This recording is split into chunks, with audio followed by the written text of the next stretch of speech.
La parole à Honorable Malik Ndiaye. Vous avez 5 minutes. Honorable Abdoumbo se prépare.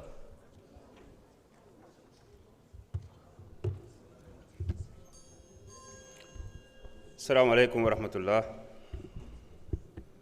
Monsieur le Président, Messieurs les ministres, chers collègues, je voudrais d'abord saluer la pertinence de ce projet de loi. La protection de nos infrastructures d'information critiques est aujourd'hui une question de souveraineté nationale, au même titre que la protection de notre territoire, de nos institutions et de nos ressources stratégiques. Mais je voudrais concentrer mon intervention sur un aspect qui me paraît fondamental, le facteur humain. Nous pouvons disposer des meilleurs systèmes informatiques, des meilleurs logiciels de protection et des infrastructures les plus modernes. Si les utilisateurs ne sont pas suffisamment sensibilisés aux risques numériques, notre dispositif restera vulnérable. La première question que nous devons donc nous poser est simple. Quel est aujourd'hui le niveau réel de sensibilisation de nos agents publics aux enjeux de cybersécurité?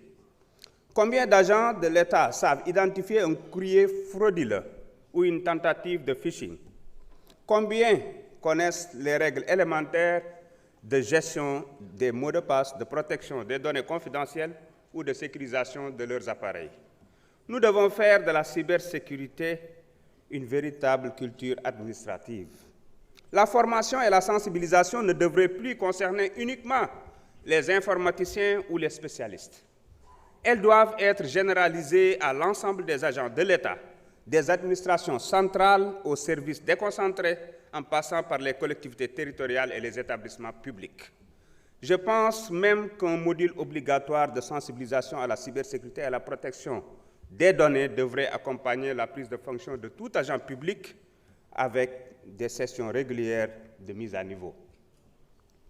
Deuxième préoccupation, la confidentialité des informations de l'État. Nous devons nous interroger sur nos pratiques quotidiennes. Des documents administratifs parfois sensibles circulent encore à travers des adresses électroniques personnelles, des messageries instantanées ou des plateformes qui ne sont pas nécessairement maîtrisées par l'État. Cette pratique doit progressivement être bannie.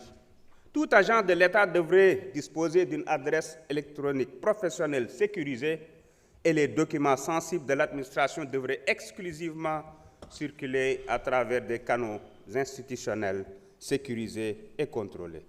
Il faut également renforcer la sécurité des téléphones portables et des ordinateurs professionnels.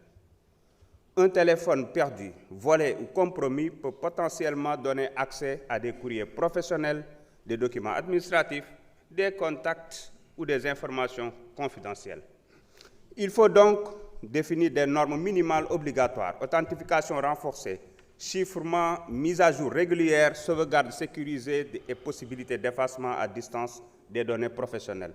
Mais cette culture de la sécurité numérique doit commencer bien avant l'entrée dans l'administration. Elle doit commencer dès le plus jeune âge. Nos enfants utilisent aujourd'hui très tôt les téléphones, les tablettes, les réseaux sociaux, plateformes numériques et désormais les outils d'intelligence artificielle. Ils sont donc exposés très jeunes aux risques du numérique, cyberharcèlement, escroquerie, usurpation d'identité, contenu inapproprié, manipulation, désinformation, atteinte à la vie privée ou exploitation de leurs données personnelles. Nous devons donc réfléchir à l'introduction dès l'école d'une véritable initiation au numérique et à la cybersécurité adaptée à chaque tranche d'âge. Monsieur le ministre, protéger nos infrastructures numériques est indispensable. Protéger les futurs citoyens qui l'utilisent tout autant.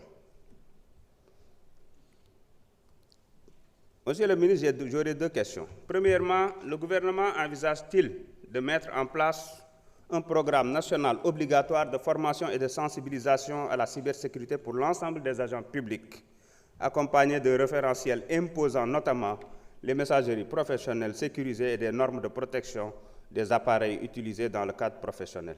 Deuxièmement, en collaboration avec le ministre chargé de l'Éducation nationale, envisagez-vous d'intégrer progressivement dans les programmes scolaires une initiation numérique à la cybersécurité et à la protection des données personnelles dès le plus jeune âge, afin de mieux protéger nos enfants et de former une génération de citoyens numériquement responsables. Parce qu'en définitive, merci.